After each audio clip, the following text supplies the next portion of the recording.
Welcome to the Gear Garage Live Show. This weekly YouTube show covers whitewater rafting, river safety, oh God, I lost my paddle, gear, and anything else Zach feels like rambling on about.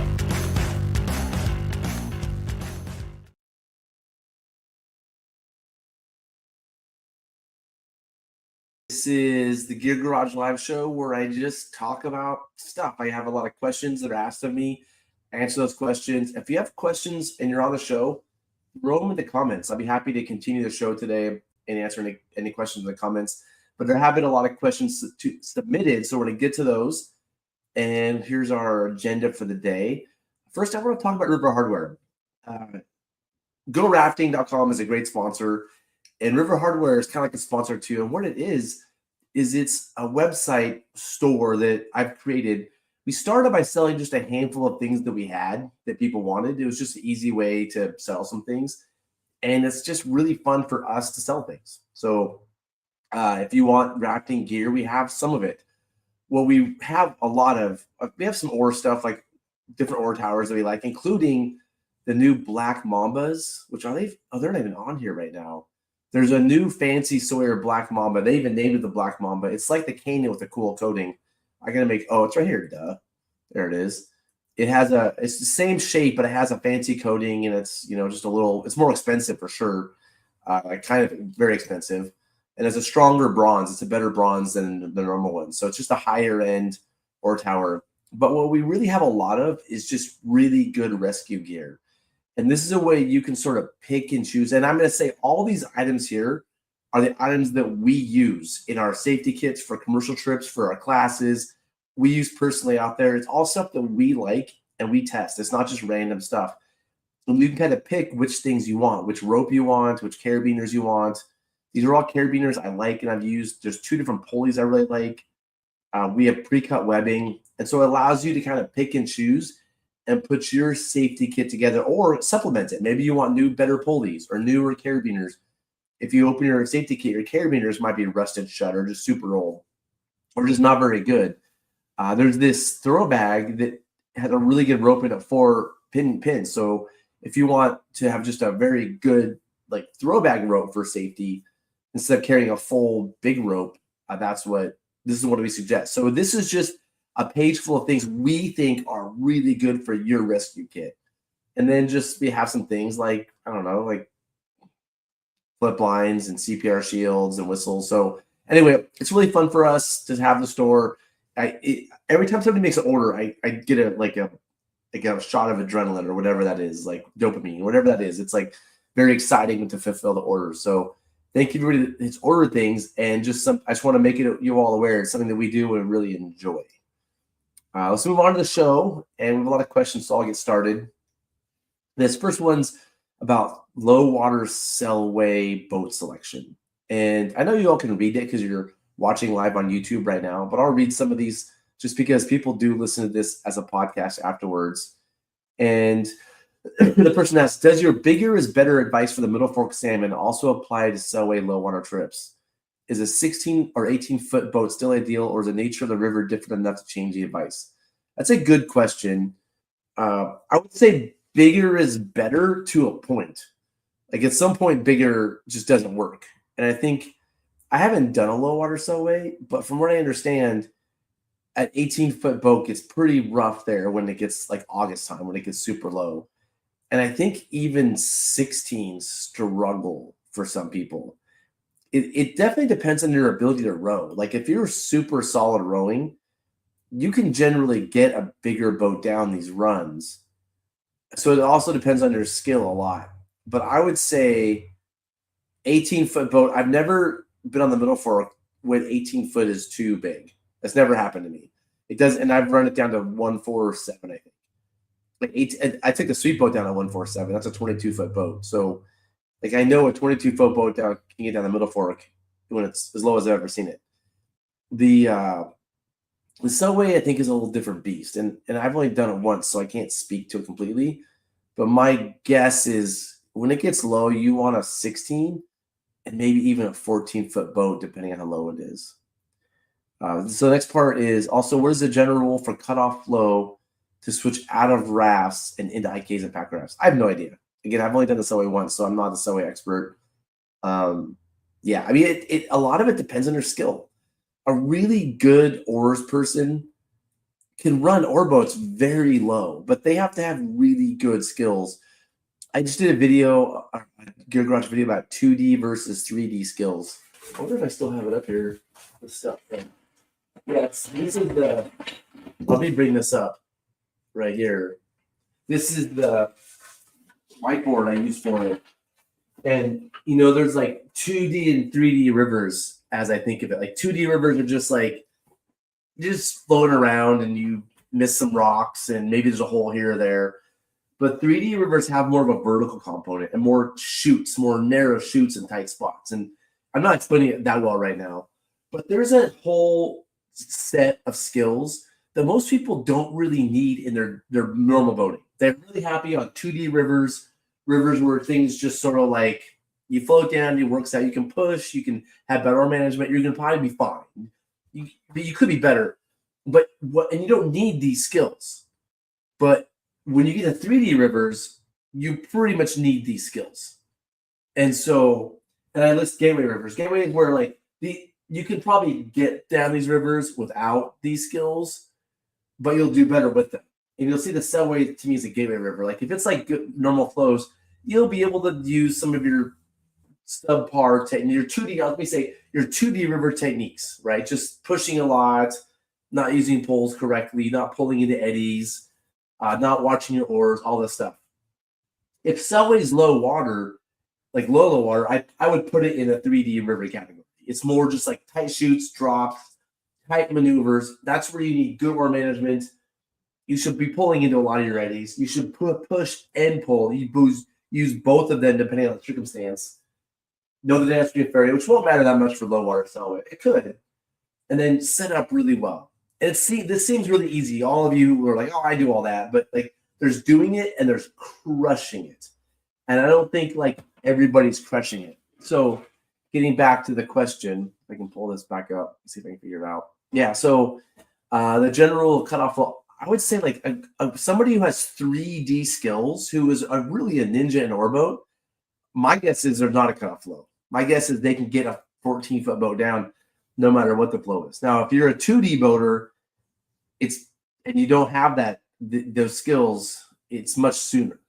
So I don't have a number for you. I would just say like it super depends on your abilities. I have some friends who are very good boaters who borrowed one of my 13s to take down a Selway at super low water, and they had a great time with it.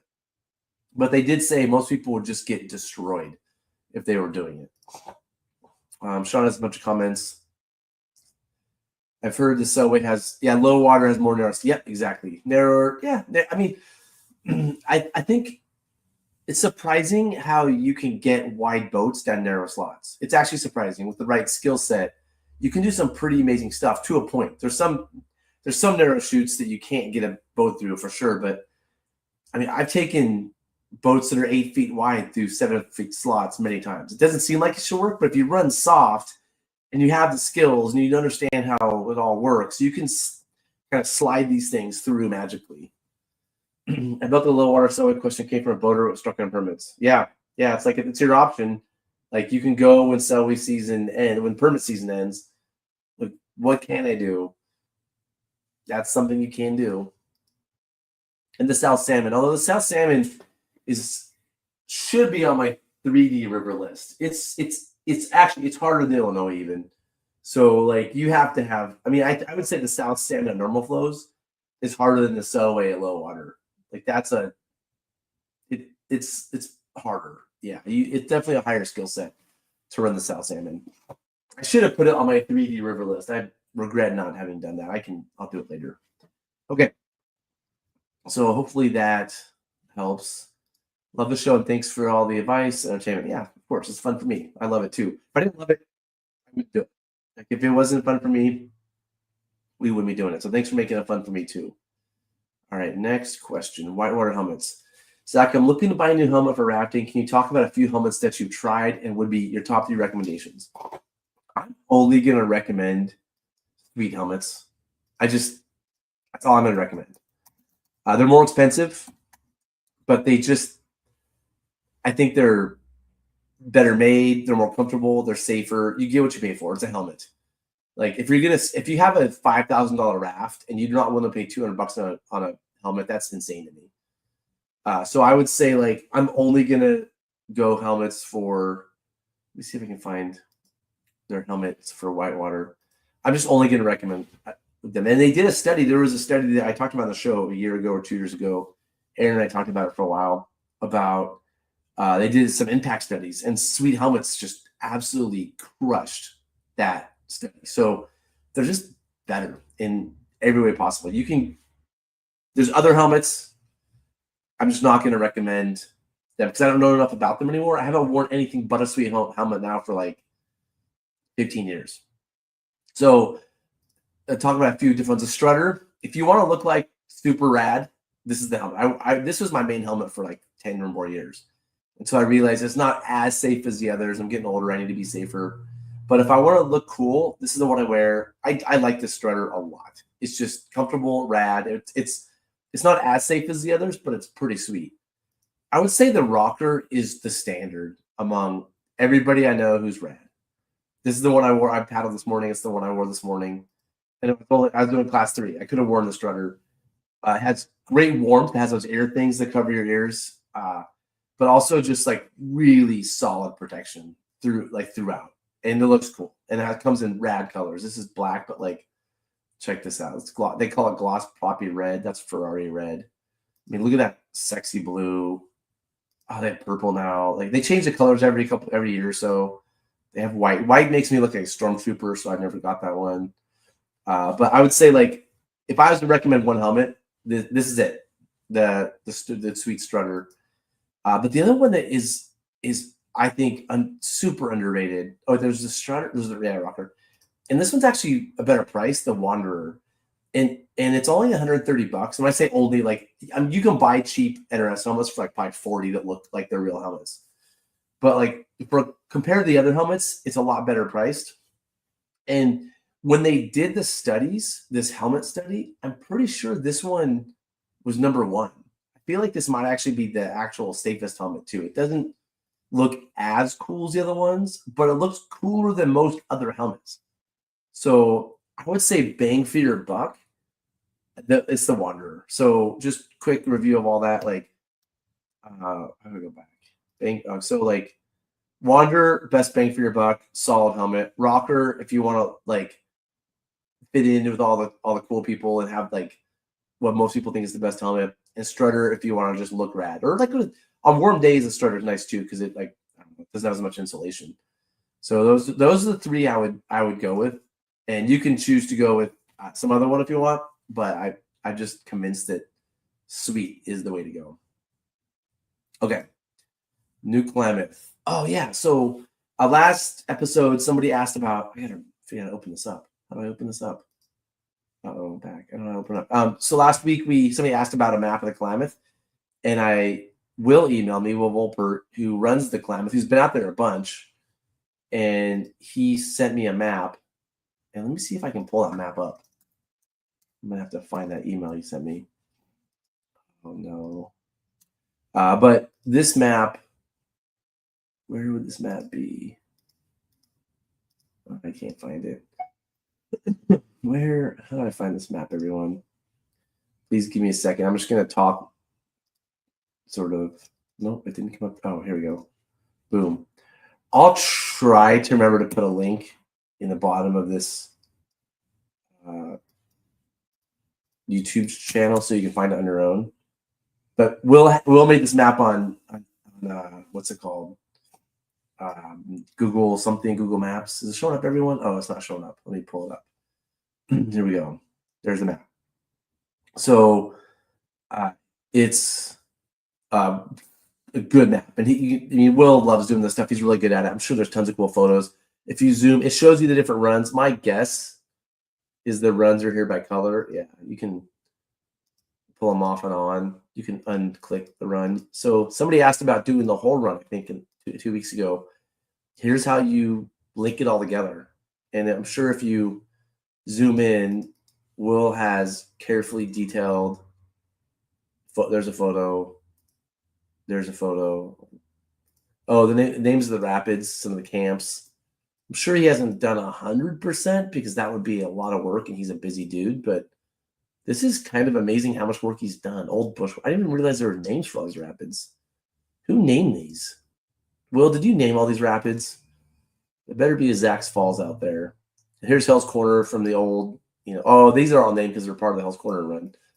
Let's go upstream to a different section and see if, here we go. Are these named? Oh, yeah, it's just called Class 4. All right, well, that's cool. Hey, Will, when you name these or however you guys name these someday, will you throw in a Zach's Falls for me? I feel pretty honored. But anyway, here's the map. I'll make a note. I'm making myself a note right now to say don't add Will's link to the bottom of this YouTube channel. Add Will's link to YouTube. That way, if you watch this video later, you can just go down and see the link he sent me to the map. So this is the best map of the Upper Klamath that exists right now by far. Okay, thanks, Will. You're a hero. All right, moving back on. He's saying, I'm hoping to run from Keno to Iron Gate sometime next month. I don't think anybody's done that. Wow, that's cool. This is cool. Yeah, oh, man. I do it in 2 days. I wish I could get down there in a boat. Unfortunately, I'm teaching classes for the next whatever. Oh, they're talking to the tribes. That's smart. Yeah, I get. Okay, don't name it Zach's Falls. Now I feel like a jerk. All right, they can. That's smart. You should talk to the tribes to name the rapids. All right. All right, back to the show. Oh, let's get that back.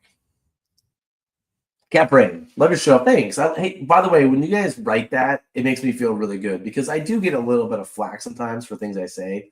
I'll run into somebody at put in and they'll be like, hey, Zach, you do the show. I totally disagree with your take on pins and clips. I'm like, oh, cool. I'm Zach, by the way. What's your name?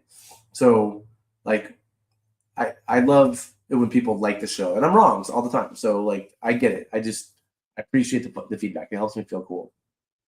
Was wondering if you had any recommendations for a day frame for my 12 by 22 cat. I'm looking for something lightweight but durable that's narrower than 68 inches. Lightweight and durable. That's a tough thing, like lightweight and durable. I think on this 68 inches is a hard number for me to wrap my brain around. I think about distance between the tubes. So I think it's pretty standard to run 36 inches between the tubes, even on a 12 by 22 cat. So I don't know what that means in terms of 68 inches. That's probably the whole width of the frame. But distance between the tubes, 36 is pretty standard. I know in California, some people are running 34, maybe even 32, just because there's more narrow slots and things, which probably helps you get through slots. But the downside is you lose some stability. You're probably more likely to flip. So I'm a big fan of the 36 inch between tubes. But if I'm going to buy a cat frame right now, I'm probably going to go to Class 5 frames. That's probably the go-to cat boat frame. And probably the most expensive, too. Let me pull that website up. How do we do this again? Oh, I gotta put it over Will's map. I buy Will's map. So I'd probably go to Class 5. It's hard to go wrong with this. Now, the downside is they're like a little bit expensive maybe because they're the best. But if you want both lightweight and durable, you're going to get a lot of you can't get lightweight and durable and cheap. Like something has to give. So if you want lightweight and durable, it's going to be a little bit expensive. And I'm not saying these are expensive. They're just not cheap. And right now, this is sort of the go-to capital frame, especially if you're going to run Class 5 or even like Class 4, like, I don't know, like Illinois, Tuolumne. I think this is it. Here's the cat. There's a few different frames to pick from. Yeah, like $2,100, $2,300, and a couple of different types. But it's just a solid capo frame, and I'm sure he can make one. Again, distance between the tubes is key. I'm guessing they're all 36 inches between the tubes. I'm sure if you like decided you want one narrower for some reason, I'm sure he can make one custom. Does he say distance between the tubes? He has 38 between the tubes, which is a little more than I go. But that's also, this is probably for the North Fork, yeah. where stability matters more than width. Let's look at this middle for a Cataraft frame. 38 too, yeah. But I'm sure if you call them and say, hey, I want one that's whatever, 34, 32. I've never rode 38. I probably have, but I'm a 36-inch between the tubes kind of guy. So I go there. Some other places to consider that are a little. Where else would I go for a cat frame right now? I go to DRL River Gypsies. I really like their stuff. I wouldn't say it's like. Well, Dusty will kill me if I say anything bad, so I'm not gonna say anything. By the way, this is my photo right here. Oh, is it up right now? Do you see this? This photo. Do you see? Does it show in the photo? Oh, it's a slideshow. Never mind. Anyway, there's a photo of Greg Sr. upside down. I took that photo. I'm pretty proud of that. Let's see if I can find it. This photo. I think I took that photo actually on Upper Klamath. Pretty sure I took that photo. Oh man, lots of photos. I took that photo on the wind. That's initiation. And that photo. I love this photo. That's Greg Sr. when he went into a hole on purpose. I knew he was going in there, so I pulled the camera out right away. And looks like one of these frames. But anyway, rowing frames, cat frames. The low pro breakdown Cataraft frames, I have a few of these. They're simple, they're nice, they travel well. I would say this is more of like a class 3, easy 4. I would say like more of a 2D river, gateway river type frame. If you're running 3D rivers, like these rivers, that's when you want like a class 5 frame for like these harder ones. For the gateway rivers and the 2D rivers, the DRL frames are great. But he does make he has these low pro frames, but he also has a capo frame that there's frames, cat frame. The fully welded ones are solid. You could run this down. I'm calling right now 3D rivers. This list of rivers for sure be a good frame. I just think for like technical whitewater, for being rad, I'm gonna have to give a preference to the class 5 frames. Sorry, Dusty. I'm sure there's more I'm not thinking of, and some of you can comment in the comments if you want. That high side Nimbus frame. I'm really curious about. I think that's what it's called. Oh no, it goes on their Nimbus Cataraft, but they sell this frame. This one right here, whatever this frame is on this boat, is that it? There's a frame. Maybe they have it here. They sell frames, boats, parts, cam straps, frames, coolers, boxes. Oh, here we go, frames. There's a frame. They sell. Somebody else makes it. And I forget who makes it, but I don't know. The high side cat frame looks interesting. I never rode it, but I think it's pretty cool. All right, I think I beat that one to death. Hopefully I answered that question well. So lightweight and durable, narrower than 60 inches wide, which again, distance between tubes. Yeah, I think you can't go wrong with the class 5 frames, or Dusty's frames are nice, and I'm sure there's others out there. Whoa, there's a lot of comments. I got to get to some of these. All right. Do you have a recommendation for a dog PFD? I use the one, that company in Bend. What's it called again? Roughwear. I run the Roughwear one. It works fine for me. I like having a handle on top, whatever you get, having a handle, so you can just grab the handle and pull your dog in. But I'm also not a huge fan of taking dogs on river trips, so I rethink even bringing a dog on a river trip to begin with. They used to have an NRS with a pocket. Oh, dog PFD? That's cool. What do you think about the Whitewater Machine Works cap frames? Oh yeah, I've had the thing about this capo frame question is it comes up like every 3 months. I've answered this question so many times that it's hard to give it a really exhaustive answer because I've answered it so many times. But I've heard this before. I'm going to bring this up. Oh yeah, the Whitewater Machine Works. Yeah. That's actually an interesting. Thanks for bringing this up. I just ran some of these when I was in Ecuador. Oh man, it says their website's not a secure connection. That's not good. Do I want to continue? I'm gonna take a chance and continue to the site. All right, let's bring this up. So this is another option. These are made in Groveland, California, if I remember right. Yeah, these are the ones made in Groveland, and they're good. They're good. They're light. I'm not gonna claim they're as durable as other frames. I haven't used them enough. I'm a little concerned about durability, but like lights, they win. They're designed to be like, this is what Neil Nykirk uses when he travels all over Ecuador or Lacey. That's what they use. And they pack up small. They're super easy to pull apart. They're solid. They're good frames. If you want lightweight mainly and durable kind of, well, I can't speak to durability. I shouldn't say kind of because I don't know. And I don't think they're that expensive. They're like $1,200-$1,300. So price-wise, they're a really good price. And when you order a frame, you have to get it. When it's fully welded, that you can't ship a fully welded frame. So are you going to drive to Dusty, you're going to drive to Boise to Class 5 to get it? Or this you can ship because it comes apart. That's why NRS makes break apart frames. So I've used them a bit. I like them. They're solid. I wouldn't say they're the best frame, but for like what they are, where they pack down so small and easy to travel with, they're amazing. They're really good. Yeah. Not sure what Kevin said. River Driver still live. Yeah. The Mad.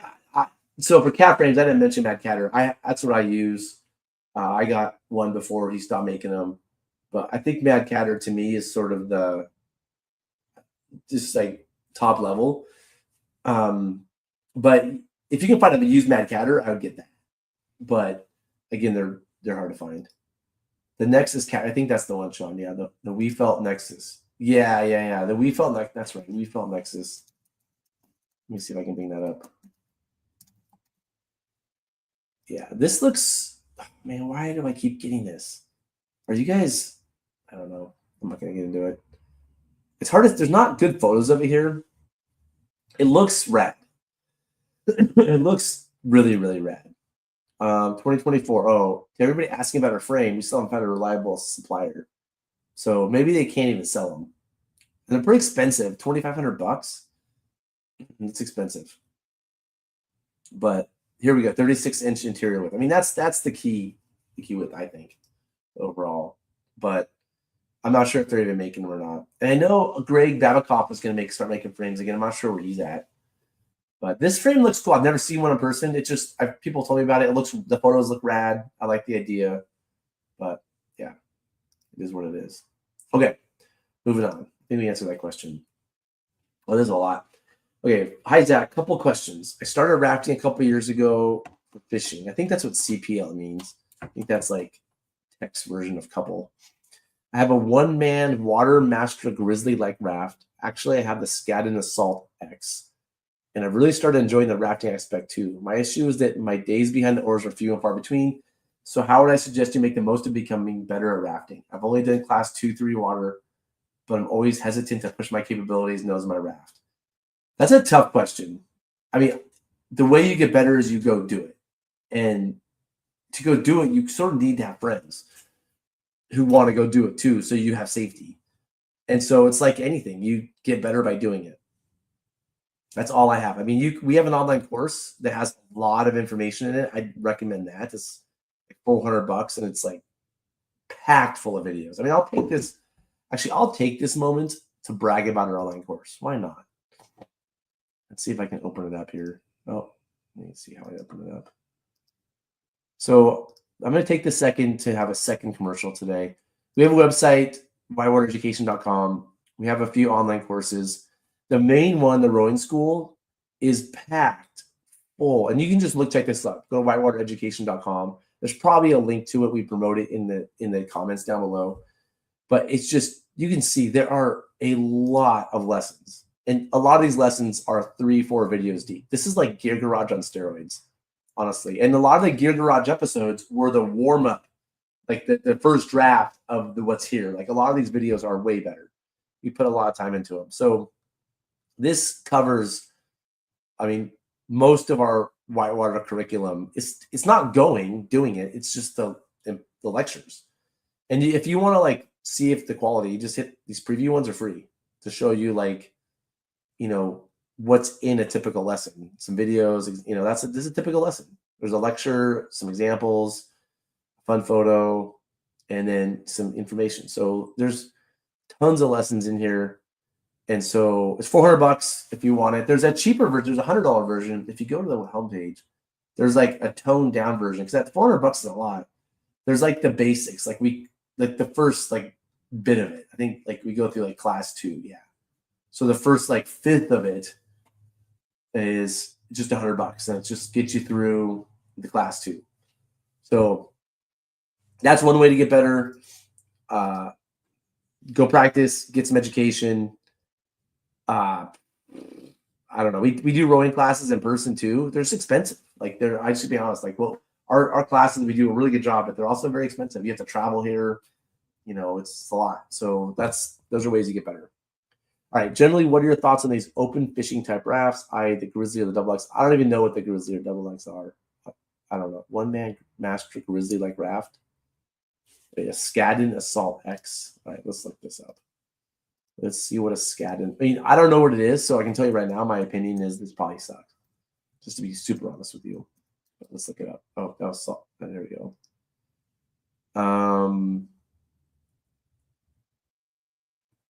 Yeah.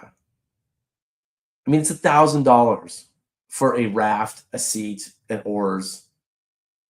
Like a good whitewater raft. It's normally $1,900, but it's on sale for $1,100.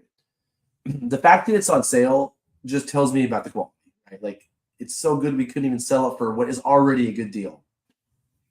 That's just my opinion. I think this is sort of like a pack raft in a lot of ways. Like it's really good for lakes, for like class 1, but I'm pretty sure it doesn't have the rigidity, the durability for whitewater. I mean, you're gonna want to spend a minimum. You're gonna want to get the minimum thing to get in the sport is a Rocky Mountain raft. That's the minimum I would say is adequate for like class 3 whitewater. I think in that whatever that boat was, you could probably survive class 3. And I'm gonna say it's probably not the smartest thing to take it down class 3. I could be totally wrong. I've never seen one or boated one, but I'm just pretty sure I'm right. Okay, you see this raft is going down a waterfall. That's impressive, right? But these are the like most affordable rafts they are. I'm not a massive fan personally of PVC rafts, and we can debate that forever if somebody here wants to debate. Like they're the best, you should get them. But if you're looking for a good price, getting something here, like if you want a raft, this 12-foot for $2,500, that's the least amount of money you should spend on a 12-foot raft. The least. Anything less than that, I think, is just not an adequate whitewater boat. That's just, you ask my opinion, I'm telling you, based on the type of the valves they have, they should probably be self-bailing. That boat didn't look self-bailing. The quality of the D-rings, the stiffness of the boat, just overall build quality, the design, just everything. I think your minimum should be $2,500. Now, if you get one of these on sale that's 4 years old, you could probably find one for $1,200. I don't know, but a solid whitewater raft, you just assume you're spending $4,000. And if a deal here is like these are a good price because they're PVC, $2,500, right? But just $4,000. If it's less than that, so I guess I'm sorry, I don't have this page up. I'm talking and talking and talking, and I don't have it up on the screen. I was looking at the page. Here we go. We're at I was talking about this page right here. We're at Rocky Mountain Raft. So yeah, this raft right here, this 12-footer for $25.49. This is bare minimum, I think you would get to go do whitewater. It's a good boat. I just think that like if you're trying to do it on the cheap, this is the cheap. That Dave Skadden thing is, I personally don't think appropriate. Yeah, looks like Sean agrees. Okay, so all right, so that's that. I'd like to get a larger 2 to 3 man raft for company and overnights while still fishing. Also, space is an issue. I want something that easily packs down and doesn't require a trailer. So likely a frameless is my preferred route. What do you think of Outcast Striker? Also considering the Skadden Box Canyon. Yeah, what's the Outcast Striker? I'm just gonna tell you right now. Geez, put that. I'm just gonna to wrap this up. I'm not going to recommend either this Outcast Striker I haven't even seen yet, or the Skadden thing, because here we go. Outcast. Oh, Outcast is so Air makes these. Yeah, this is a little more appropriate, although that frame is interesting. I think if you want to do whitewater, you kind of need a real frame. I don't know what to think of this. that might work. If you want to actually do whitewater, you can't. This raft is good. I think you want a real frame.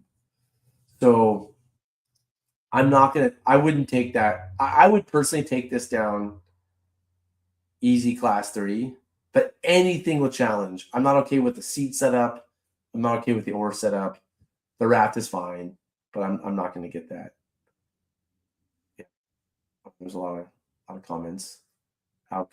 Yeah, the Air makes it, and they're Air. I mean, they're made in China, I believe. And then are these made in China, or the Outcasts actually made in the U.S.? I can't remember.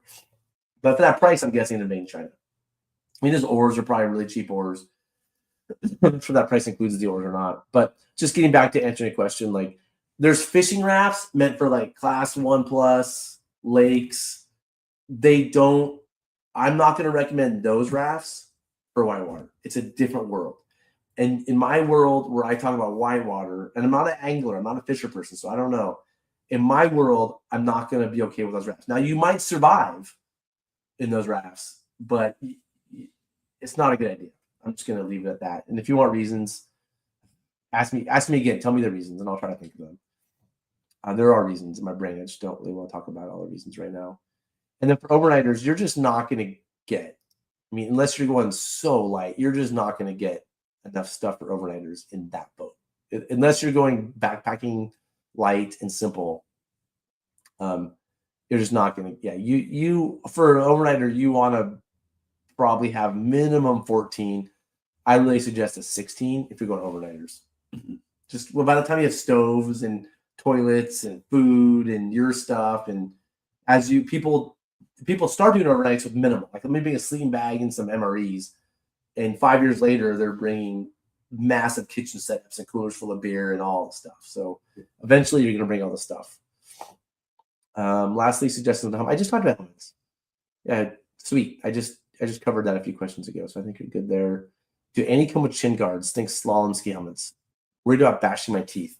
None of them come with chin guards, but sweet. There's a sweet helmet. Some of them come with fancy things that cover your face. Let me bring that one up. There is a sweet one of these, and let's go back to the sweet website. There's one that has like a little front guard. Let me see if they still make it. Maybe they stop making. Oh, this one. See, something like this. There's a few companies that make things like this. The rocker full face, I think, is the standard. It's a little expensive. It's $330, but if people that want to have this, they like this helmet. It's a good helmet. Yep. I think I'm almost done with this question. Love the show. Learned a lot from me earlier. Thanks. That means a lot. Thank you so much. I'm glad you love the show. Hopefully my questions answer some things. Outcast boats or Air. Yeah. And then the NRS slipstreams are sweet for what purpose? For fishing?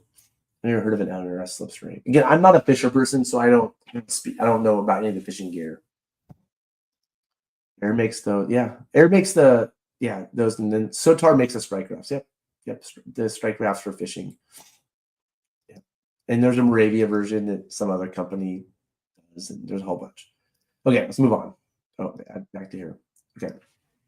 Dry boxes. Good morning. I picked up an original Recrotech frame and would really like to outfit it with some of those OG dry boxes you guys have. Do you know what they're called and what the original use was for them? I'm guessing marine storage for ships. Here's a photo. These are the photos we use for our commercial, the boxes we use for our commercial trips. I think they were for transporting, if I remember right, some communications equipment for the military. They're impossible to find. I can just tell you, you're not going to find them. I like this set up more than one dry box. You can call Recrotech and have them make smaller boxes, so you have more than one box. The advantage of this specific box, and I wish I had one to show you. Well, first of all, I just own a bunch of them, and they fit our frames perfectly. But cleaning them's easier because there's a lip. What makes these boxes awesome are the lids, because the lids cover the lip and just clamp down. The lids are kind of complicated. You couldn't recreate the lids. The lids are insane. But they have a straight side, so when you wash them out, the water comes out. Most boxes have like a little, it's hard to explain what that is, a little thing in the way. So when you clean them out, the water gets pooled in the little thing. And so ours are better to clean. They're strong. They're pretty heavy for what they are. But when I was worried we'd run out of these boxes, I had Recrotech make us some prototype replacements. And so, you won't find our boxes, but you can go to a box builder and say, hey, instead of making me one big box, make me 3 small boxes. The problem is most of the cost of boxes is in the bending and the welding. And so whether a box is this big or this big, the cost is about the same. The material is not that much. And so like when I had to make boxes, like narrow boxes, it was the same as the big boxes pretty much. That hit me as like, oh, that's crazy. So it's really expensive to do that. So, but yeah, these boxes, I don't know who makes. If I knew there were more, I would buy them all. I would just buy them before. If I knew where to find them, instead of telling you right now, I would order them and buy them for myself and sit on them. Like they're amazing for what we do, and they fit our stuff perfectly, and they're very durable. We've had these boxes for 30 plus years. It's insane. Okay, sport lines. Mayhaps, good word. Mayhaps you could add your take on a lingering question within the rank and file of the rafting community. Sport lines only count if you call them out beforehand, correct? Otherwise, it's just a blown line. Sure, that makes sense. When you say sport, I kind of get what you're asking. If you're gonna go do something crazy, like go into a big hole and flip, or take a sketchy line, you're saying if you call it out before you go, that's fine. I guess I don't try to think this way. Like count for what? What does only count for what? Do you get points? Are we getting points on the river now for what we do? It's a blown line if it's a blown line. Like if you say above a rapid, hey, there's a hole 2/3 of the way down. I'm gonna go there and surf. Rat. That's cool. You call that out and you did the surf. Now, if you flip, you still flipped and you're still like have to be rescued. So it's kind of annoying. But yeah, if you go into before the rapid and say, hey guys, I'm gonna go in that hole. I'm not telling people I'm gonna go into the hole just so it counts. I'm telling them so they know to cover me. And so like a lot of guides will do this. This is a symbol for cover. It means I'm gonna do something where I need you to pay attention to me because I may flip or do something insane. A blown line is a blown line. So you can't just say, hey, I'm going to go big in this rapid and then mess up and then say, no, it's all good. Yeah. Does that make sense? I'm not sure. I don't think I think this way. So it's hard to answer your question. Sport lines only count if you call them out beforehand, correct? I never even used the term sport line. So I know what you mean though. Like a harder line. I guess my answer is, I said this earlier, if you blow your line, you blew your line. If you intended to do something and you miss your line because your skill didn't match, you blew your line. If you purposely went into a hole and did something cool and flipped or didn't flip, you did good or not. Like, it doesn't matter what other people think. Like, they might be like, oh, what'd you do? You went in the hole? You're like, yeah, I went in the hole. It was fun. Now, if you go in the hole and get beat down and get flipped and have to get rescued, it doesn't matter what happens. People had to help you, right? So you put yourself in the water. So whether you call it that or not, you made a mistake. If you do a sport line, like what I do a lot, I'm just thinking what I do. I'm on the wind. If I have really good safety around me, and I'm not providing safety for others. So a lot of times on the wind, I'm showing somebody down for the first time, or I'm providing safety for weaker boaters. If I don't have to do that and I have good boaters around me, I put it on. Just say, hey guys, I'm gonna take some rowdy lines today.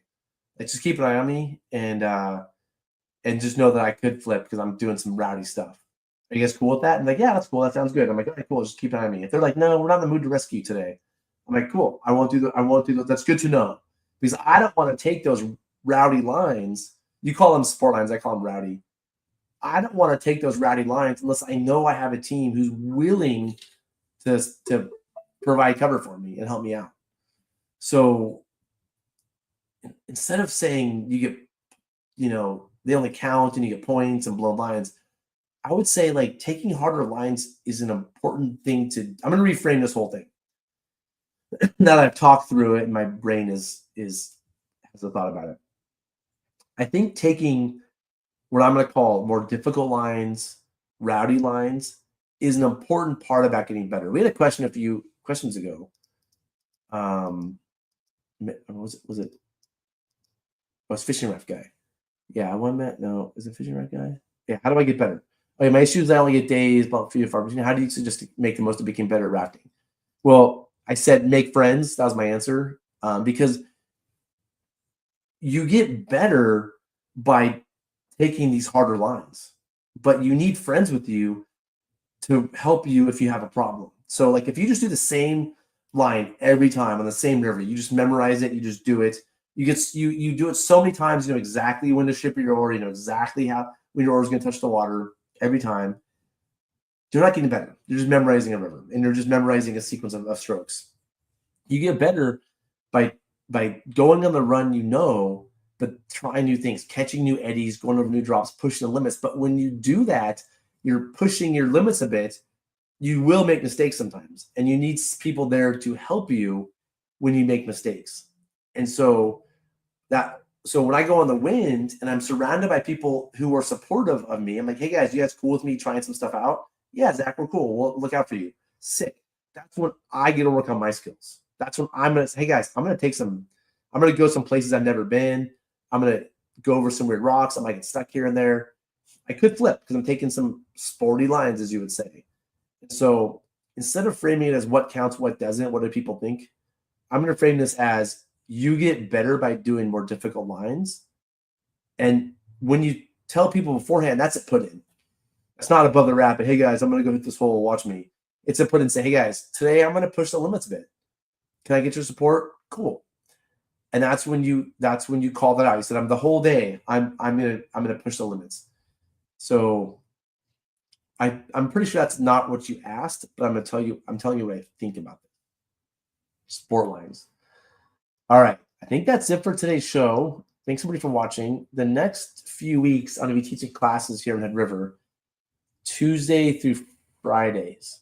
And so we're going to move the show to Monday at 2 o'clock for the next few weeks. I know it's getting a boating season, so we're getting more and more questions. So plan on there being shows Monday at 2. And I should start having footage, not next week, but from our classes, I'll start having interesting footage I might talk about too, just lessons we learned and things I want to share. So hopefully I'll have drone footage to share on the shows too. So that's it for this episode, everybody. I want to thank Hunter for becoming a member. The members pay a couple bucks a month and support the show. It means a lot to us, not me, I guess. And Tate too. Tate's doing a lot of episodes now too. Danger Tate. Means a lot to all of us for supporting the show. So thank you.